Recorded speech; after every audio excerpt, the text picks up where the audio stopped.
introduction is given, they say a lot of things, so-called achievements and all that, but they forget my greatest achievement. I am a father of 2 children, and both of them have grown up, and neither of them became a multimillionaire or a minister or a commissioner or a whatever you are supposed to be in terms of achievement. But neither of them landed in mental hospital. Neither of them is a drug addict. Neither of them is antisocial or a terrorist or anything like that. I think I've done my job. So now it's up to them. If we can have that simple type of attitude, exactly as Khalil Gibran said, no? Your children are not off you, they are through you. You are just a channel for them to come, that's all. So, if I want to go somewhere and a taxi driver brings me, it's not a taxi driver who gets the credit, oh, he brought me. He was just a channel who brought me over. That's what we need to look at. Okay, we were talking about spirituality. When I think of spirituality, my mind goes a little different from the usual. One of the incidents that always makes me think is there was a small village which was 100% dependent on agriculture. Okay? All the people, whatever they used to grow, with that they used to survive. One year there was a drought, very bad drought. No crop, nothing. They somehow managed to sell off their assets and this and that, and they survived. Now the next year came and it was time for the monsoon. They knew that this monsoon will determine our survival. But the rains refused to come. They are just desperately waiting and no rain. They are looking at the sky like that Lagan picture. They are looking at the sky and they are waiting and waiting and waiting. Finally they realize time is going past. If it does not rain now, we are all dead. We have had it. So what to do? Nothing is in our hands. They said the only way now is to pray to God. Only God can do something. There is nothing more that we can do about it. Now that village contained people of different denominations, different faiths, different communities, whatever. So they said, we will have a common prayer meeting. All of you leave everything and come here. We will have a prayer meeting and we will desperately pray to God asking for rain. So when you come, because each one of you belongs to different denominations, you get with you a sign of your faith in God. Okay? People started coming in. Somebody was carrying a statue of Lord Ganesha. Somebody was carrying the Bhagavad Gita. Somebody was carrying the Bible. Somebody was carrying a statue of Jesus Christ. Somebody was carrying the Quran. Signs of your faith in God. One young girl came with an umbrella in her hand. And they said, what is this? He said, told you to get your sign of faith in God. She said, I have so much faith in God that when we pray, God will send rain. I don't want to get wet going back home. If we are willing to listen, this is what children can teach us. So one thing which I am very clear about is, whatever may be the age of your child, whatever may be the temperament and the abilities or anything of the child, the first thing to start off is to see how good a communication you have with your child. And according to me, communication is spelled L-I-S-T-E-N. Oh my, I get so many parents. Oh yes, Dr. Ali, I communicate a lot with my son. When I come from office, however tired I am, however busy I am, I make him sit down and I tell him, you must study hard, you must do this, you must do that. I spend 1 hour with him, I tell him I'm working hard because of you. You do well, I'll send you to America, I will do this, I will do that. And very good communication. Ask the child. Or ask Calvin, he'll tell you. Calvin does a census and a evaluation of his father's capabilities. Every now and then he comes and says, your rating is going down, you're not as good as you used to be as a father. If children could have had that, like how children have report cards every now and then, unit test, midterm, end term, end of the year. If parents had that type of report card, I don't know what all will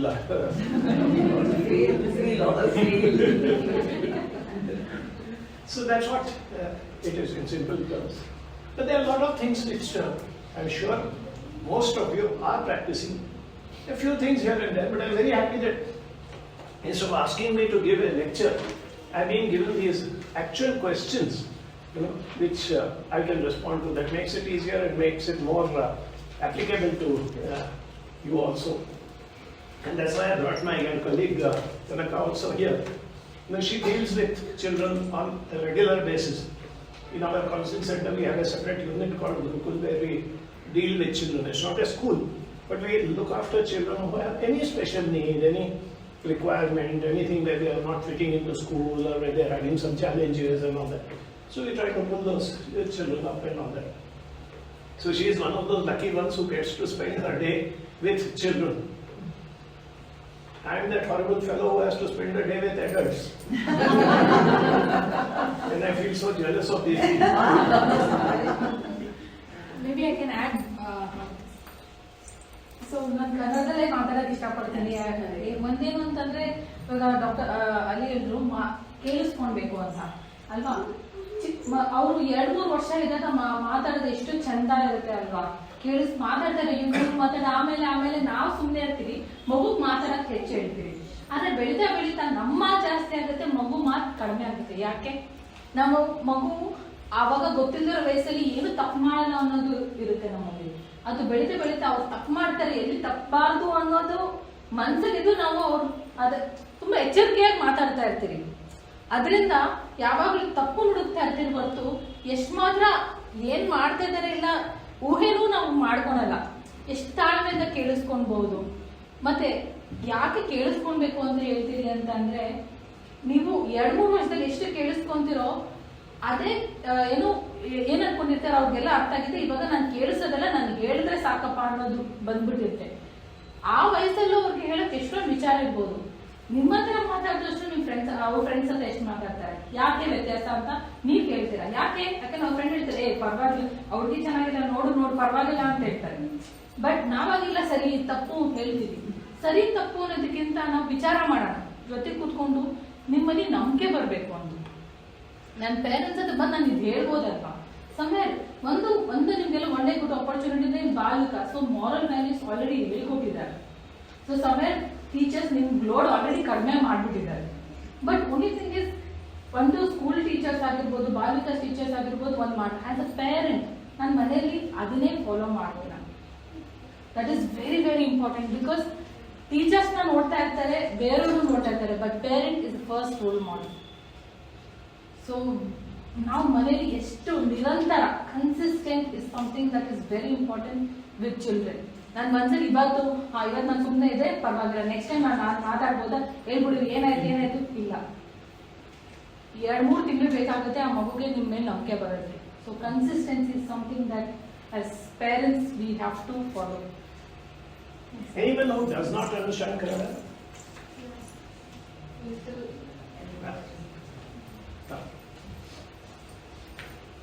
Partly, Karka has answered this question about tantrums. One is, first look inward, do I throw tantrums? As an adult, if I have this habit, what is this mother is saying that, and mother-in-law is saying that, and why this, my boss is like this, the child picks up. So first thing is to make sure your child does not learn tantrums, is to make sure that you don't throw tantrums at any time. The next thing is, whenever a child is unhappy with something and the child is expressing it, saying that I don't want this, I want only pizza, I want this and that, say, calm down, let me think over it. I will like to think. Do not react to the tantrum. Cool down and say, let me think. Okay. Now you are saying that the food that I have cooked you don't want to eat, you want to eat pizza now. Give me some time. The child calms down. Think of the answer and then tell the answer. Whatever you feel. That no, we will have pizza once a week or this or that, or I've already cooked the food, we cannot, or whatever is the answer, just tell them that. Now if the child is still throwing tantrums, make up your mind. Am I doing the right thing? Am I sticking to my word? I'm not going to buy pizza today. Once you say that, you stick to it regardless of what happens. Parents sometimes make the mistake. Once, twice, 3 times, 4 times, 5th time when the child is screaming, stupid fellow, okay, you order these, come on, stop, I've got other work to do. Child learns. Consistency. I have to go on repeating the same thing and I will get it. Once you have decided, let anything happen. And you know what the child will do next time? Not at home. You go to the mall, no? There she will start throwing tantrums. And people are watching. Oh, okay, stupid fellow, go buy that thing. Your mother-in-law comes to visit. That's the time when you will start throwing tantrums. Mother-in-law say, hey, no, I have brought up 4 children, you can't take care of one child, what is wrong with Parenting is not a popularity contest. Parenting should be done for the child, for the welfare of the child. And once you realize that, you stick to that. How long will a child throw tantrums? Even a child who goes and starts hitting his head against the wall, when it starts paining, he will stop. So just maintain that, that's all. How do I manage my child's weight effectively?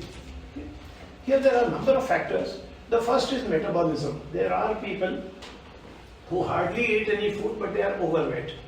There are people who go on enjoying all types of food but their figure remains like this.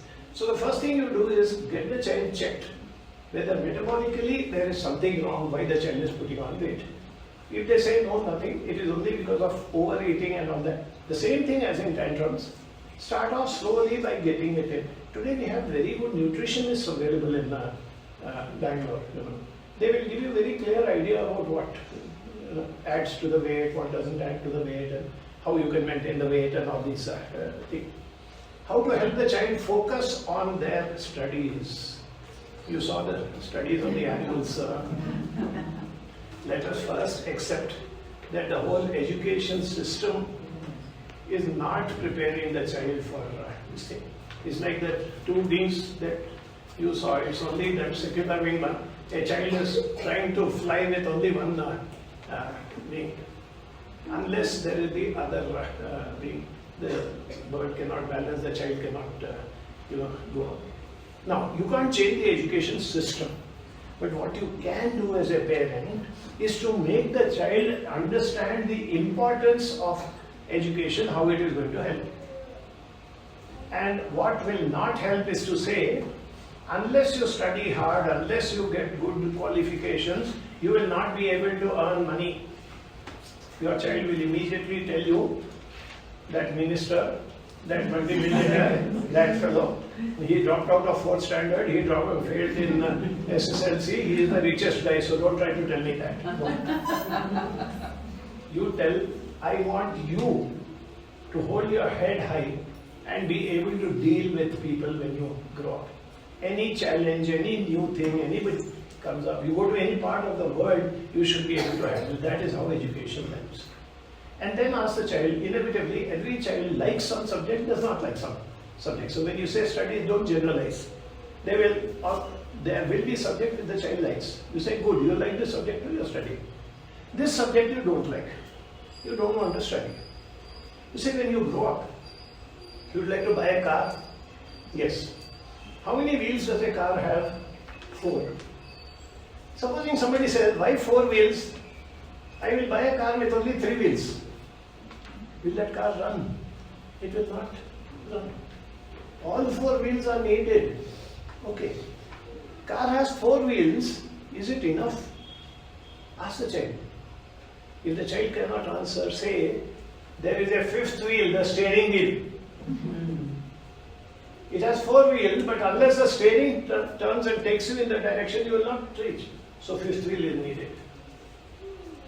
That's all. There is a 6th wheel, the stepney. For days together, you don't need it. You say, useless, unnecessarily.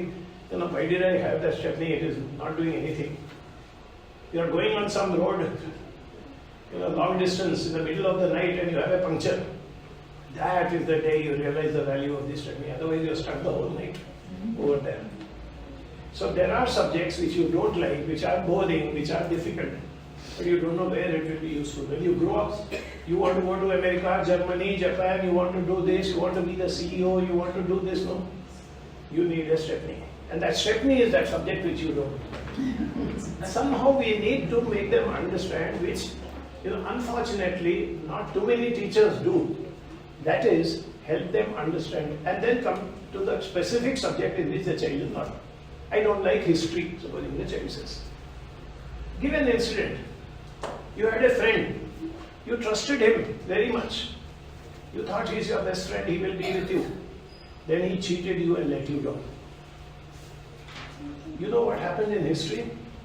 There was a king who had a big fort and he thought nobody can conquer me. Then his general went in the night and opened the door and the enemy came in. Why? The king spent all his efforts on building that huge fort, but didn't understand human behavior. Now that is what happens. History will teach you whom to trust, whom not to trust. Like that with every subject, there are ways and means how you can help them to get involved and to be motivated to study. The urge should come from within. How do you handle tantrums? I already told you. Same thing, child is stubborn and disobeys elders. There's always a reason why the child is doing it. See, this is that thing called empathy. Empathy is trying to understand what's going on in the other person's mind. Why that person is saying something or why that person is behaving in a particular manner. We use empathy very commonly, but it's a very misunderstood word. Actually, most of us patis are misunderstood people. Empathy is a little more misunderstood than the other patis. Because people think empathy is sympathy, pity, compassion. Ayyo papa. No. Empathy is not an emotion. Empathy is a skill. You develop that skill, it will be useful not only with your parenting but anywhere. This child is stubborn and is disobeying elders. We get into action mode. You're trying to get the child ready to go to school and he says, no, I will not go. You're saying, I'm making your breakfast, put on your shoes. No, he will not do. So this is what happens. And what do? We do firefighting. Unless you do this, I will not do that. Come on, do that. The more you keep doing that, the more he will start this thing. That time, let it go. Then everything is calm and quiet in the evening or something. Ask him. Today morning I was asking you to get ready because the van was going to come, but you were not doing it. What happened? Why did it happen? No, I was feeling sleepy, or no, you didn't give me that chocolate to drink, and that is why something or the other comes out. Please find out the reason. Whenever a child is stubborn and is disobeying, there are reasons for it. You don't tell my younger sister to get ready, you only make her ready, but to me you say go and put on your that's why I don't want to. Once you get the answer, you yourself will know how to deal with it. You don't have to ask anybody. Yes. I want to add. Yes. So it is also that children want the attention of yours at times.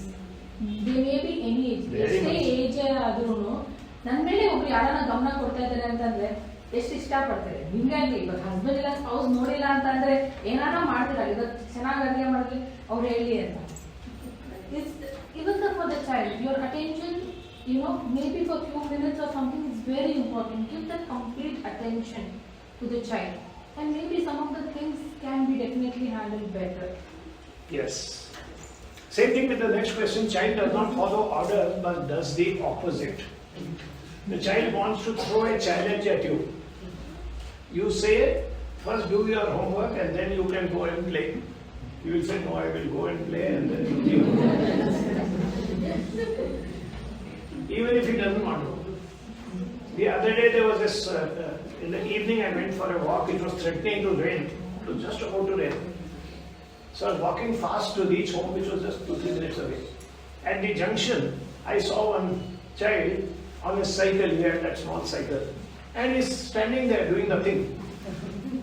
I said, yeah, are you waiting for someone? No, uncle. Then it's going to rain, why don't you go? Yes, uncle, you go, you'll get better. I'll go. Why are you not going? I said, you don't want to go home, will you come with me? I just took him home, we had a veranda, we sat down there, we were enjoying the rain. And I asked him, I said, I won't tell anybody. I won't tell your parents. Just tell me, why is it that you knew it is going to rain and you didn't? Until you know, my mother said when you go cycling, come back at 6 o'clock. Okay. It was 5 minutes to 6. If I go back, Amma will think that, yeah, he listens to me, she will get control. So I don't mind getting wet, but I will go home at 6:10. Think of what's happening in the mind of the child. Another child like that asked, and Amma said, go cycling, but you can have to come back at 6 o'clock. Yake ma? Is it from Shubha Muhurtam? Why not 5:54? Why not 6:08? Why 6 o'clock? And the mother is getting angry. The mother should appreciate that the child is exploring, the child is, this is how children learn. Okay, you want to know why? I'll tell you. Come, sit up. Turn it back. You said, why not 5:54? Ah, that's a good idea. Will you come back at 5:54? No, why should I come? You said 6 o'clock. I'll come at 6:08. Okay. Now you tell me, is 6:08 a Shubha Muhurtam? What happens at 6 and what happens? Make it light-hearted and discuss. That is what this child is trying to do by doing the reverse of what you asked him to do. Is it normal for a 6-year-old to pretend and play? You just saw Calvin and his stuffed tiger Hobbs, who is his imaginary friend. He's just a soft toy, like a teddy bear. But he has so much adventures with him, and this happens with a lot of children. Nothing wrong with it. Let the child have teddy bear, let the child have imaginary friends, let him have anything. It gives a relief. If Mummy says you have to sit in your room and do your studies, don't come out, don't do anything else, I won't let you watch TV, something. You know what the child does? He goes and sits down and he starts visualizing. I think I will cut a hole in the roof and I will fly out. I will call that bird, who's a friend of mine. That bird is always there, that crow or pigeon which I keep seeing. I will call that. I will sit on that bird and fly to Chennai, where my favorite aunt is there. I will tell that aunt, you give me some nice sweets to eat. She will give me, she always gives me, not like Amma. I will have that, come back, and then I will sit and study. He's relaxed. Doesn't matter. Encourage. Is it normal for a child to be the word of imagination? Yes, it is normal. You should actually encourage it and make the child talk. That's why I said listen. When the child starts saying these things, we shut him up. How can you open this thing? How can you fly to Chennai? Don't be stupid. Oh, you felt that way. Is it? You felt nice. You said this. Whatever is the imagination, it expands the horizon of the child. It makes the child think outside the textbook. See, we're talking about the not interested in studies. Let's understand a basic thing that in the education system, the teacher teaches, and then holds an exam. And the teacher says, this is the portion, this is the syllabus, this first to fourth chapter. You don't have to study fifth chapter. In this test, it will be only first to fourth chapter. And from every chapter, 2 questions will come, so you have to read. All that is told and the exam is held.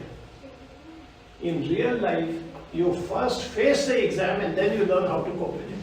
Everywhere in life. Recall the first time when you had a tragedy among your known people, somebody died. Were you prepared for it? Did somebody teach you how to behave? If you lose somebody who is near and dear to you? No. But when you had that loss, then you started learning.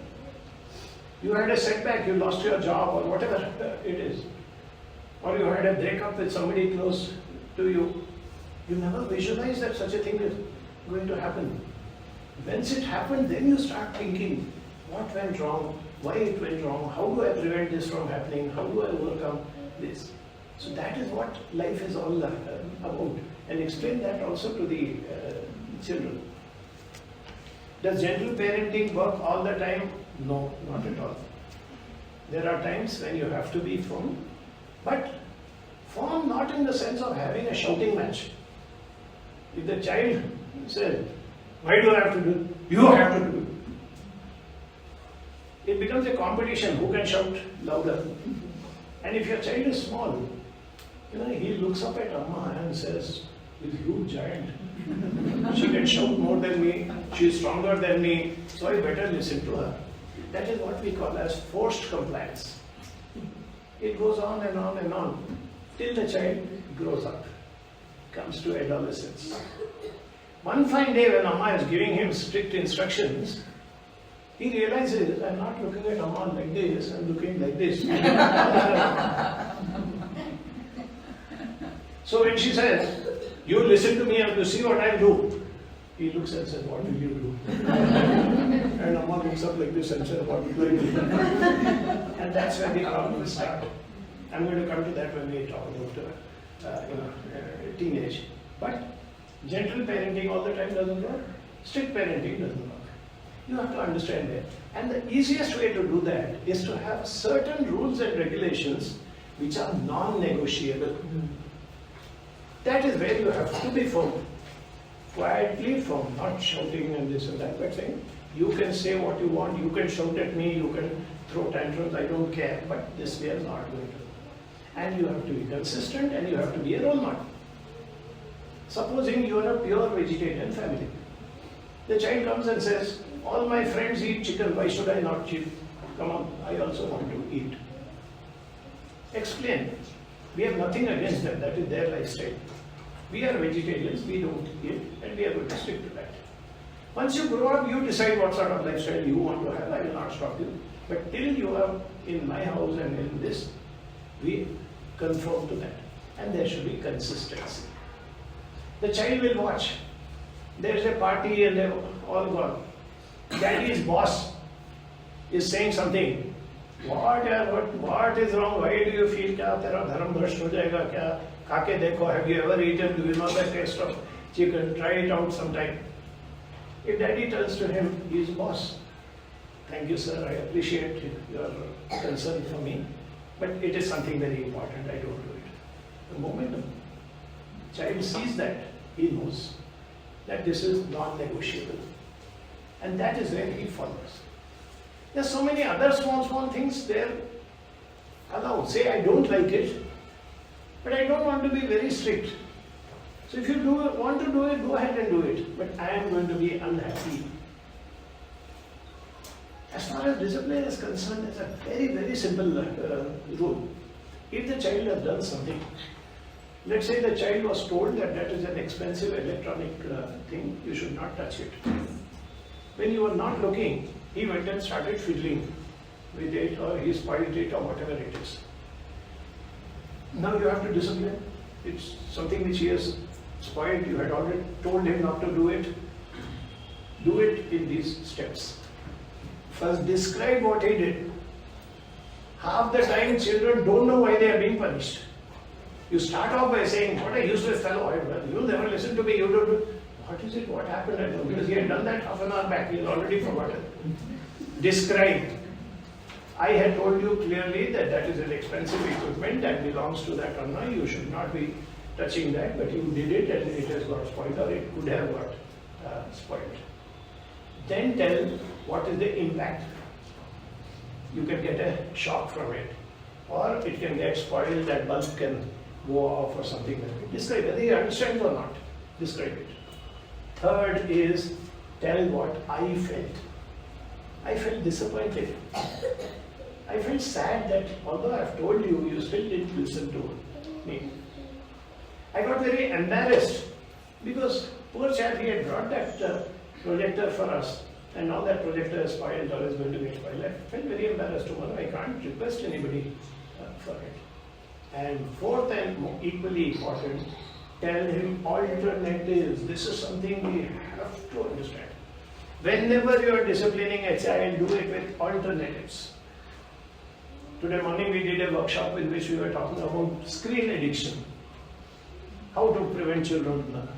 Starts with an early age. That you cannot police them, you cannot prevent them, but you can give them alternatives. What is the alternative instead of the screen? An alternative is not studies, remember. Studies is one side. Entertainment is on the other side. His entertainment is staring at the screen all the time. You know it is that. What is the other alternative?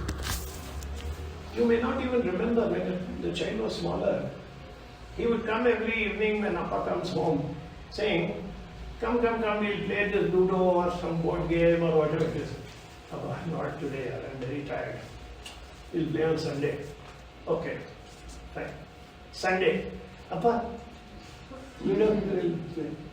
I forgot to tell you, today I'm being called by this, so I have to go to your grandfather's house. But you said Sunday. We'll see next Sunday. You are betraying the child. The child doesn't have faith in you. So small things like this, how do you go about it? And that is what makes a discipline. Now when the child is convinced that you don't keep up to your word, you don't listen, he'll say, okay, can I go for half an hour and play? Okay, go, come back quickly. After that you have to study. No, yeah. Half an hour becomes 3 hours. He won't come back. And he'll say, you do the same thing. Now, very important when we talk about screen addictions and all that, alternatives. So many parents say, what is the alternative? And this happened after our COVID lockdown. Children got so attached to the screen because they were studying on the screen, everything was on the screen, they couldn't step out of the house. And many parents panicked.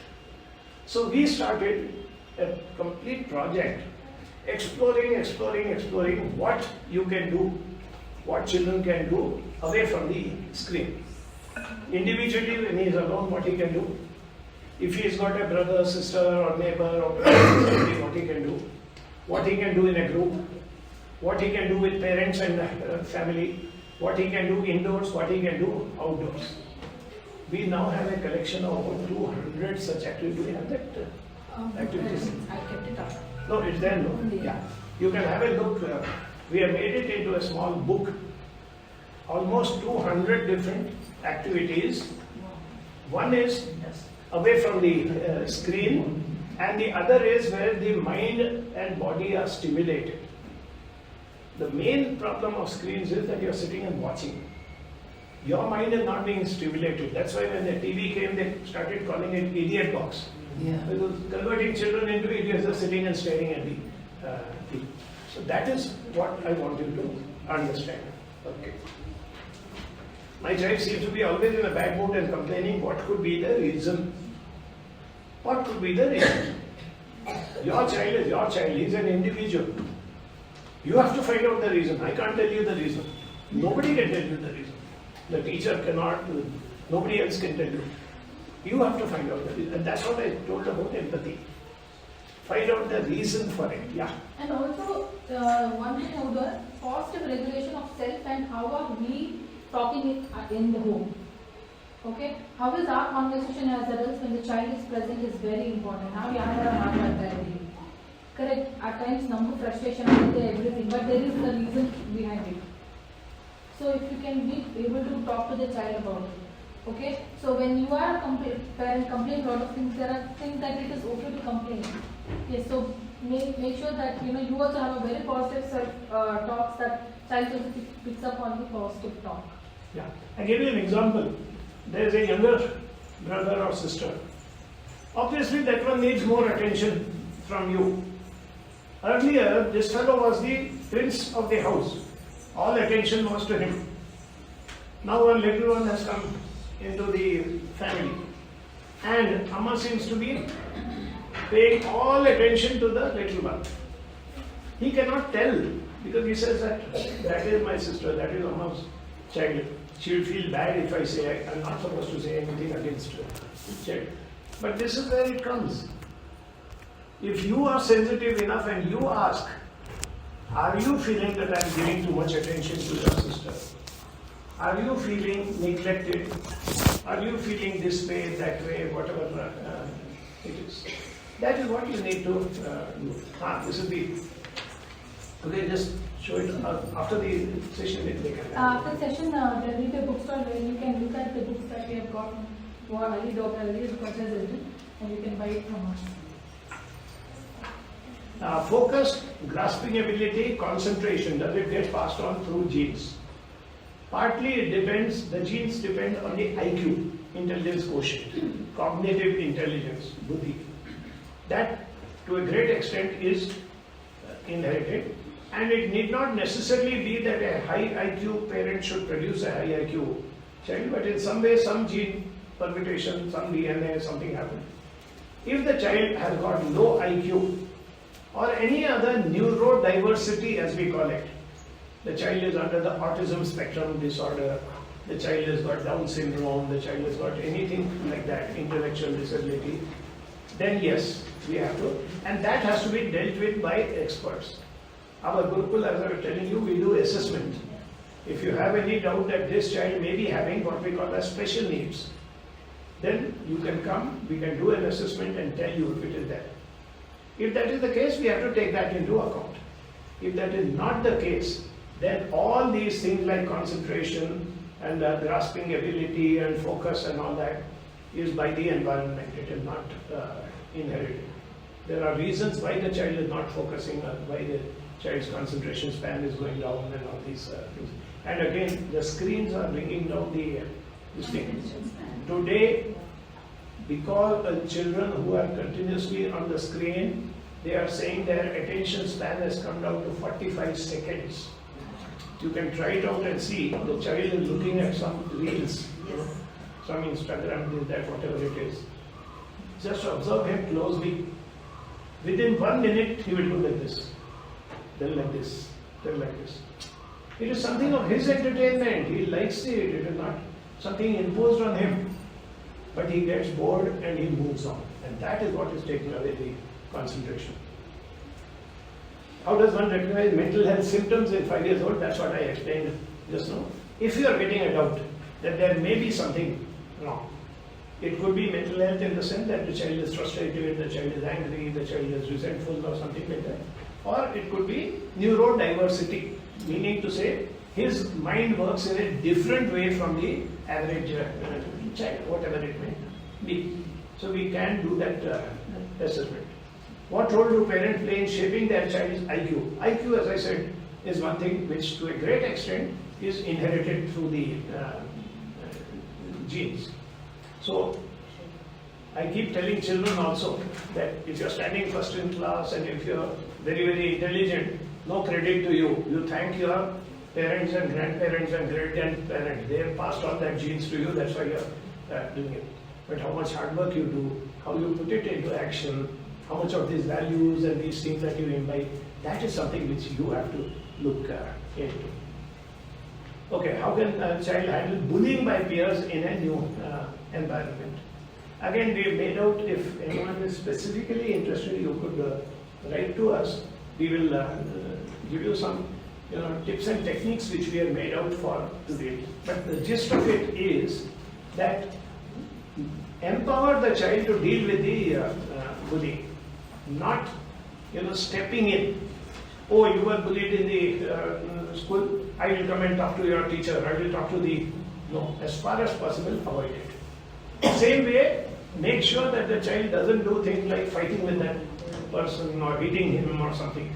You say this is going to have a long-term consequence. There are via media, we will tell you. In fact, I just want to take this opportunity to tell you that we do free counseling for anybody who comes to us. Only these assessments if we need, whether it's for career, whether it's for neurodiversity or something, we have a charge for that assessment because it's a technical process. But Every other counseling is free, in person, over phone and through email. Anybody can contact us, and for any issue, we are there for you. So things like these, if you feel that there is something like this, you can. Even this, for example, if you will just send an email to us saying that I'd like to see my child is getting bullied, give a little background. How old is he and when did that bullying start and all that. Based on that, we'll give you some tips on how to handle the thing. How do I teach my child empathy and sympathy? Sympathy cannot be taught, but empathy can be taught. Simple thing is, what will happen if this, what will you do if this happens to you? What do you think happened to that? Even when it is not connected to the person. Let's say you are going with your child and some street urchin throws one stone at a stray dog. Stop, show him. This is what this boy is doing. Maybe his elders have not taught him correctly what to do. But what do you think happened to that dog when he was hit with that stone for no fault of his? Let the child acknowledge, because there it is neutral. He doesn't have to be defensive. So he'll say, yes, something is bad. Same thing with anywhere else. You see a child with torn clothes or whatever it is. Take the child to an orphanage and say that these children do not have an amma and appa. Can you visualize what is life without having a mother and father? Yes, they are getting food, they are getting shelter, they are getting whatever is required. But just visualize how would it be if, a child does not have a father and a mother. That is how you keep teaching empathy. How do I control screen time? That's what I was telling you. Look for alternatives, and in that you have to spend some time. One of the reasons why children go to the screen is because, see, we have come down to nuclear families, right? How many of you have got, let's say, 6 children? Please raise your hand. Nobody? What about your grandmother? How many children did she have? What, 6? She had 8, 9, 10. Within 1 or 2 generations, we have come down to 1 or 2 children. Similarly, your grandmother lived in a house whose doors used to open in the morning and shut only in the night. Anybody could walk in and out, and all the neighbors' houses also. The child would just come out, go to the neighbor's house, see something is nice, tasty. Auntie, can I have some? Yeah, you take it. Auntie, can I sit here and do something? Yes. Auntie, my parents are too busy. Will you play with me? Okay, I will play with you. Something like that used to happen. Now we are depriving the children of all this. We are making the child live on the 8th floor in a 2 BHK apartment, and many of us don't even allow the child to go down because we don't know what is happening over there. We don't have time. But you have to spend what we call as quality time with your children. You need not spend quantity time, but you spend quality time.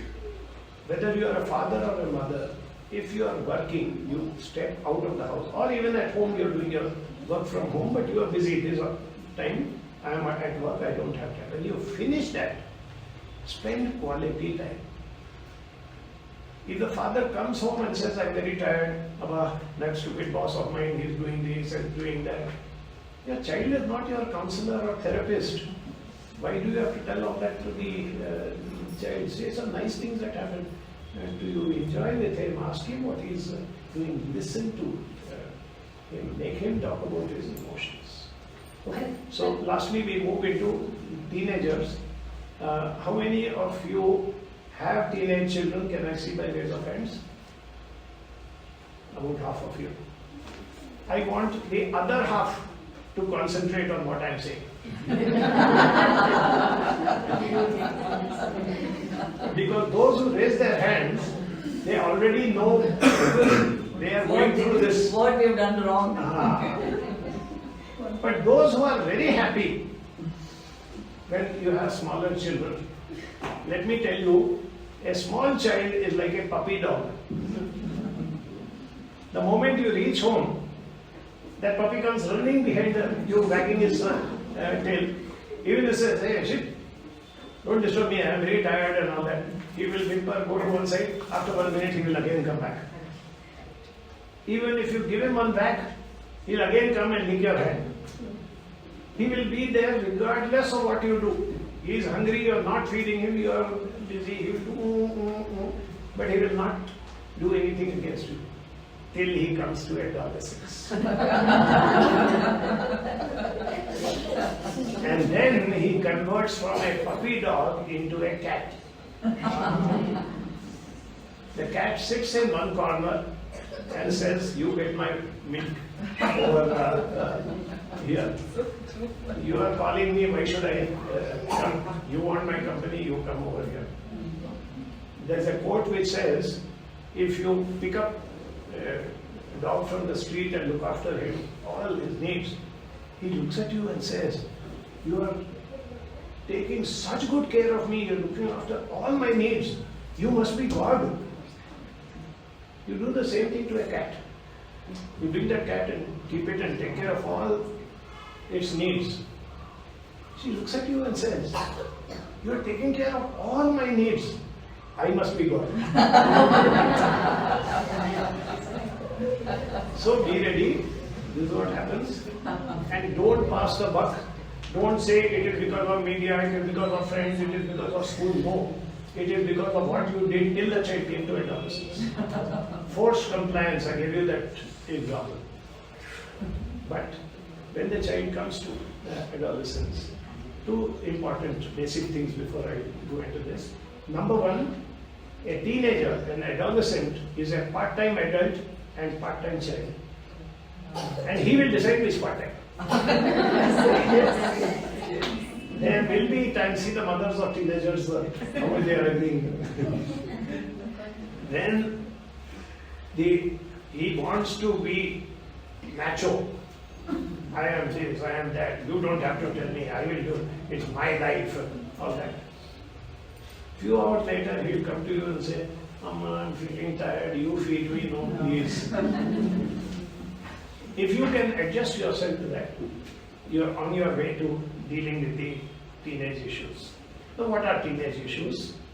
There are three most important issues. There are many more, but the three most important. One is academics and career. That's the time when they start thinking. These portions have increased. I managed math, then they put geometry on me. When I did geometry, they put trigonometry on me. How long is this going to go on, and why should I do it? They are saying some JEE coaching and this and that. But how many people actually get selected into IIT? I'm going to study for years and years and I will still not get in. What am I doing? So studies, academics and career. That is one. Second is relationships. All relationships change, including relationship with parents, very obvious. He starts questioning. The same father who was the ultimate, anything that daddy says is the gospel truth. It is absolute. He is such a great guy, he knows everything. Once he comes to adolescence, anything that daddy says is stupid. He doesn't know anything what is happening. I don't even want to ask him. And if he gives me some opinion, I reject it straight away and I go to my auntie, Google auntie. And she will tell me.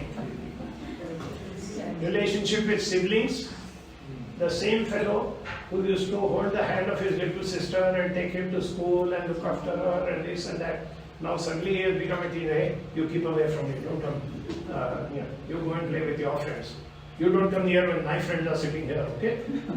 So that relationship, peer pressure we call it. No, it's a gang. I want to connect only with my friends. Teachers. Oh my God! The moment you come to high school and PUC, I have got the possibly worst teachers. What do they know? Who made them teachers? What do they know? So that, and the third is what nobody wants to talk about: sexuality. I'm not talking about sex. I'm talking about sexuality. What does it mean to be a boy? What does it mean to be a girl? Why do I get attracted to girls? And why is everybody shouting at me just because I wanted to, go close to a girl? Why is it that I am not supposed to talk to boys anymore? I had so many boys who were close friends. We used to hold hands, we used to tumble, we used to do this, we used to do that. Now they're saying, shh, you should not go close to boys. Why? Nobody is explaining to them. But this is a basic need. The hormones have got activated, there is a desire, and the child doesn't know what to do. So these three areas you need to look into. How do we handle teenagers? You don't.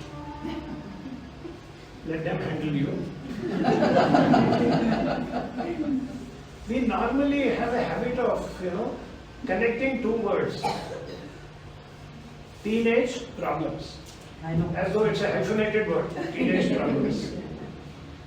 I'll tell you, teenagers have only one problem, and that is adults. If all the adults were to disappear from the face of earth, they will live happily ever after. So basic thing. How do we handle different generations living under the same roof? It is very personal, individual, depends if your parents or in-laws, whoever are staying with you. Everybody's got their own ideas and all that. We have to deal with it according to that. But one thing I can tell you, even if you have cranky grandparents living in the same house, it is a blessing for children. Even at times they talk the reverse. You are saying she is watching too much TV, she should not be allowed. And Aji comes and says, it's okay, no, I am watching, let her sit in my lap and watch or whatever it is. Let the child learn that there are different ways. If daddy and mommy are fighting, children get very upset. Not because they want to take side, but they feel threatened. Will they fight? Will they get away? Will they separate? We hear so much about separation, divorce, and they start getting scared. If they see only one couple, that is father and mother, they don't know what is happening. But maybe they see grandfather and grandmother. They have been fighting with each other for 50 years, they are still not separated. So life can go on. So that is what I thought. How do you make them responsible and committed? In general, I have been dealing with this thing. Handle pressure we face after a parent-teacher meeting, comparison made by other parents, family members. Try to insulate yourself. If there are insensitive, there are excellent teachers. If there's an insensitive teacher who does this comparison or tries to put you down, just ignore. I told you, parenting is not a popularity contest. You're not doing it to impress your teacher. If the teacher for any reason has a bad impression about your child and gives you one bhashan about what sort of parent you are, why are you not teaching well, if your conscience is clear, don't bother about that. Children physically abused by teachers, that is serious. In this generation, we are very clear that capital punishment, as we call it, hitting a child is out. It should not be done. So if there is a teacher who is actually physically hitting the child, you have to take it up and you have to tell them about the POCSO Act. Section 15A, you tell that, they will get scared.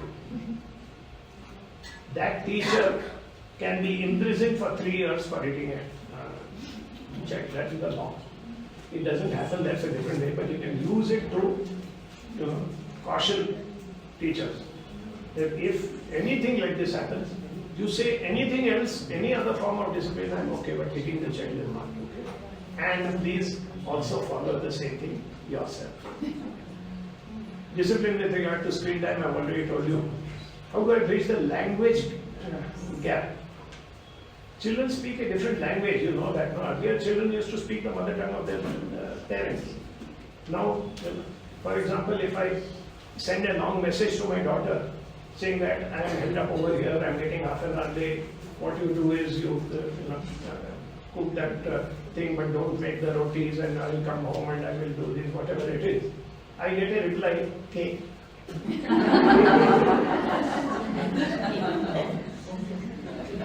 It's too much to type okay, no? And same thing with any conversation where they are not interested. I don't know. I don't know. I don't know. There, In text they write IDK, and when they are talking they say I don't know. That's it, no conversation beyond that. Don't worry, let it be. Unless of course they are using abusive words. Because of the media, sometimes children are really picking up, teenagers particularly. You have to say, not in our house, we are not going to tolerate. Yeah, it's there on the, what is that, Netflix and this and that and everywhere, whatever it is. Like I told you, there is consistency.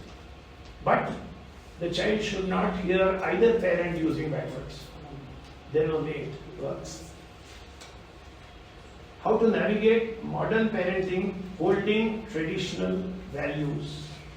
Balvikas. That's it. Whether it is Balvikas or any other such activity where you are helping the child to think deeper, and that too in a narrative form, in a storytelling form, in an activity-based form. We do something very similar during the summer holidays, for example. They have this thing called Youngs. We have 1 week plus 1 more week if they want, they come for 3-4 hours. Children thoroughly enjoy it, and in a fun way, we make them think about these things. Traditional values, they say, are boring. Why should we do that? Why should we live in the past and this and that? And modern things, it can be done. How to convince child to remain vegetarian? I've already told you that. How promote healthy competition between siblings without comparison? Why do you want healthy competition? You're defeating the purpose by saying healthy competition. The only competition should be with yourself. You got 50% in the last test in math. Can you compete with that 50? Can you get 80? You no, it's very difficult. I think healthy competition between parents also can be there. Yeah, exactly. So, never compare, never get into that competition. That one studied very well, so he went to America, and that one did this, so he got admission in this. Never do that. It's always counterproductive. Competition should be only within oneself. And this applies very strongly, since we are talking about teenagers, that they have to take decisions with regard to careers. Day in and day out, we are doing this career guidance and all that. It's a free service. Anyone can get in touch with us if you feel that your child needs some guidance with regard to selecting careers, selecting subjects, selecting courses, or whatever it is. But it has to be done on an ongoing and a continuous Adding to that, I like. So sometimes the teenagers also said, no, my friend's parents, they gave the gadget all the time, they supported, and they set me for those classes. So even the parent, the child is also comparing. That is not healthy, right? So comparison anyway, let it not be other than to self. That way we are actually helping the build confidence and also self-esteem. Okay, last question. Children seem to refer to Google, Internet for all information and don't want parents to guide them. You know that there is a very good proverb which says, if you cannot beat them, join them. Okay, you cannot beat Google. Incidentally, Google has been beaten by AI. So if you tell a child, would you like to check on Google? No, I am going on ChatGPT, something else. And that is how it happens every time. There was a time when children used to be on Facebook. Now no child wants Facebook. Oh, it's an outdated thing. So like that it goes. But instead of saying, don't rely on internet, talk to me or we will, no. Take interest.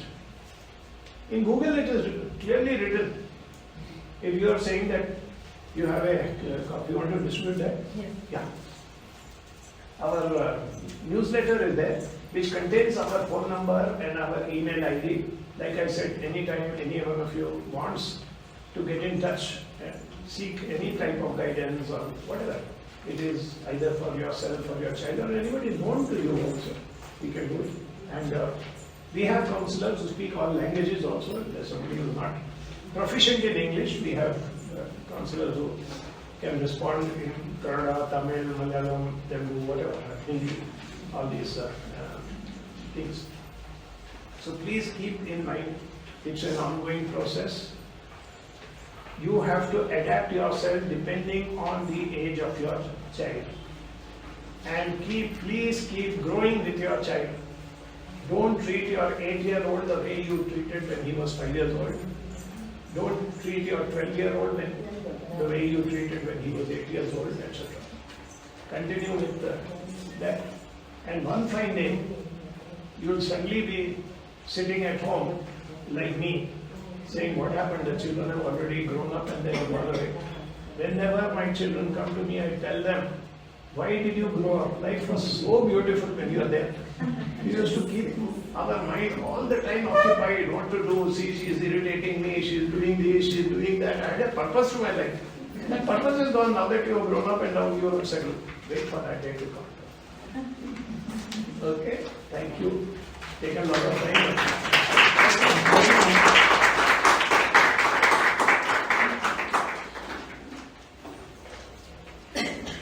Doctor, we need you seated here for another minute longer. Sure.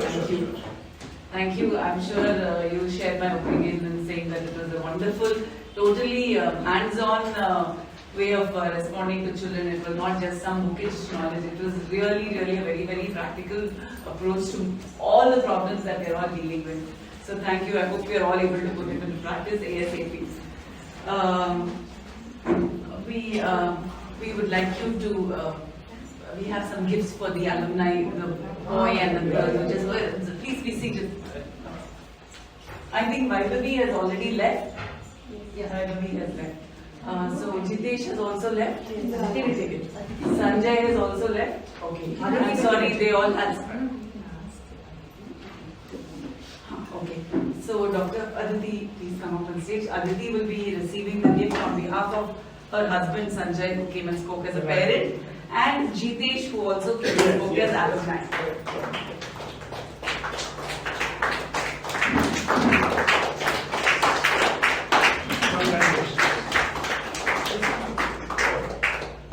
Yes.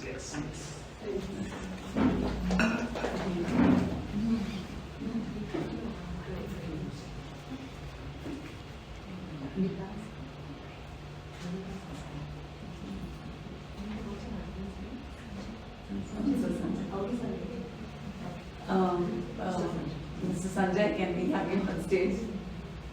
He's also a little surprised. He didn't expect his name to be called.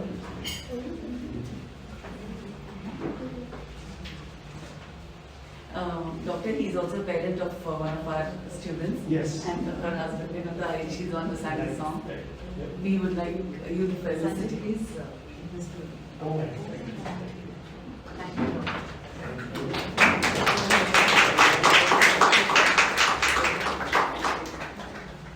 Thank you, Doctor. Thank you. Thank you for your spending your valuable afternoon with us.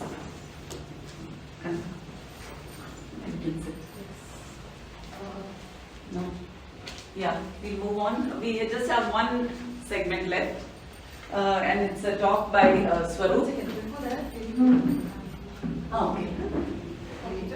Okay, we'll finish on call. Sorry.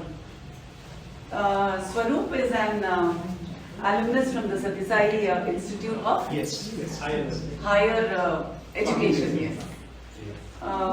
Sorry. He is the founder of Journal Joy, which took birth. This idea took birth at the Sathya Research and Innovation Foundation. He has developed a very, very interesting app called the Karma Journal app.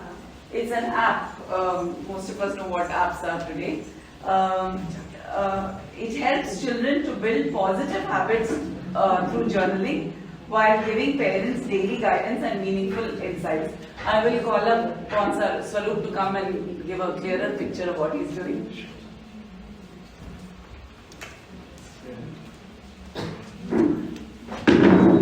Thank you, ma'am, for the kind introduction. Salam, everyone.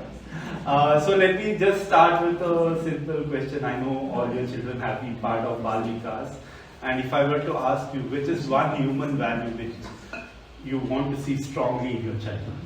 Anyone can answer. In your child, you want to see one human value show up in her or his behavior. Discipline. Yeah? Discipline. Discipline. Okay. Generosity. Generosity. Generosity. So all this can be tied up to the ultimate human values, which Swami has always been speaking, Sathya, Dharma, discipline, Dharma, right? And generosity, it's like, you can say prema also. You can tie up every human behavior to the human values, which Swami has said. Okay. Now, another question. Which is one habit of your child which is bothering you the most? Anyone can answer? Screen time. Any others?